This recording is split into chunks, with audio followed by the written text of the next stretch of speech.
শিলিগুড়ির সার্বিক উন্নয়ন নিয়ে মন্ত্রী ফিরহাদ হাকিমের সঙ্গে বৈঠক করলেন মেয়র গৌতম দেব। মূলত এবার রাজ্য রাজনীতিতে উলট পুরাণ। এবারও উত্তরবঙ্গে লোকসভা ভোটে থাবা বসিয়েছে বিজেপি। মোট 6টি আসন তাদের দখলে নিয়েছে তারা।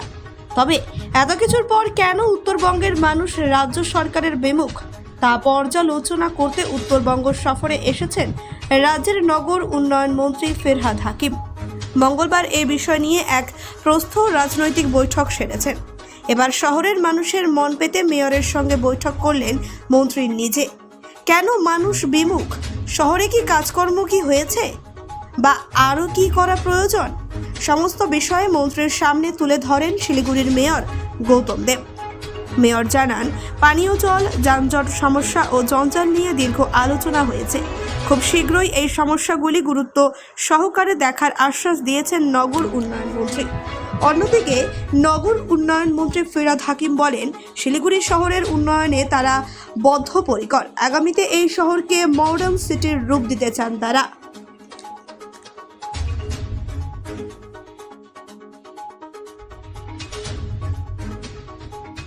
এখন পর্যন্ত প্রায় 150 গাছ, বড় গাছ আমরা শহরের নতুন জায়গাগুলোতে লাগিয়েছি। শীতলাপাড়া, আমাদের সূর্য সেন পার্কের পাশে 95% গাছগুলো বেঁচে গেছে। একটা গাছ, বড় গাছ রিপ্ল্যান্ট করে লাগাতে গেলে 6-7 হাজার টাকা খরচ হয়।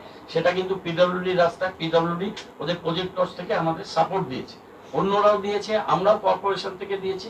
ইভেন কি বাড়ির গাছও এখন আমরা বলে দিচ্ছি যে তোমরা ফরেস্টকে বলেছি যে আমাদের সাথে কন্ট্যাক্ট করো, আমরা গাছগুলো তুলছি। যেমন পতুলবার বাড়িতে একটা 40 বছরের পুরনো ওটা একটা টিক গাছ ছিল, হর্তুকি গাছ, তো সেটা তুলে 23 নম্বর ওয়ার্ডে কৃষ্ণ মারা গেছে, কৃষ্ণর ওয়ার্ডে ওর ভাইয়ের মিসেস কাউন্সিলর, ওদের ওয়ার্ডে আমরা লাগিয়ে দিলাম। পাশেই গার্লস স্কুল, একটা হর্তুকি গাছ, ওখানে বিল্ডিংটা ওদের পেয়ারের অসুবিধা হচ্ছিল, পাশে লাগালাম। এরকম করে আমরা গাছগুলোকে বাঁচাচ্ছি, তাতে 95% গাছ। এটা কিন্তু একটা আমরা নতুন একটা পরিকল্পনা নিয়ে, এবং এটা যদি সাকসেসফুল হতো, আমপানের পরে এত গাছ আমিও বাঁচাতে পারি।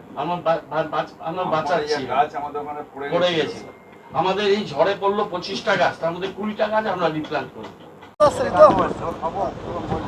এইগুলো ঠিক না। বীরভূমের মানুষ ভোট দিয়েছে এবং আগেও বীরভূমের মানুষ ভোট দিয়ে তৃণমূল কংগ্রেসকে জেতাতো।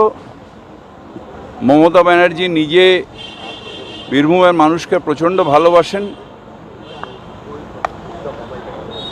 এবং মমতা বন্দ্যোপাধ্যায়ের জন্যেই বীরভূমের মানুষ ভোট দেন। আগেও তাই দিতেন, এখনও তাই দিচ্ছেন। আরেকটা যেটা মমতা ব্যানার্জি যেটা বলেছিলেন যে নবান্ন থেকে তথ্য সব কাটিতে চলে যাচ্ছে, সেটা নিয়ে বিজেপির বক্তব্য হচ্ছে যে প্রশাসনকে মমতা ব্যানার্জি এখন নিয়ন্ত্রণে আনতে পারেনি। একই বক্তব্য কি দেবে? এটা আমার কিছু বলার নেই। এটা দাদা ছাড়ো না।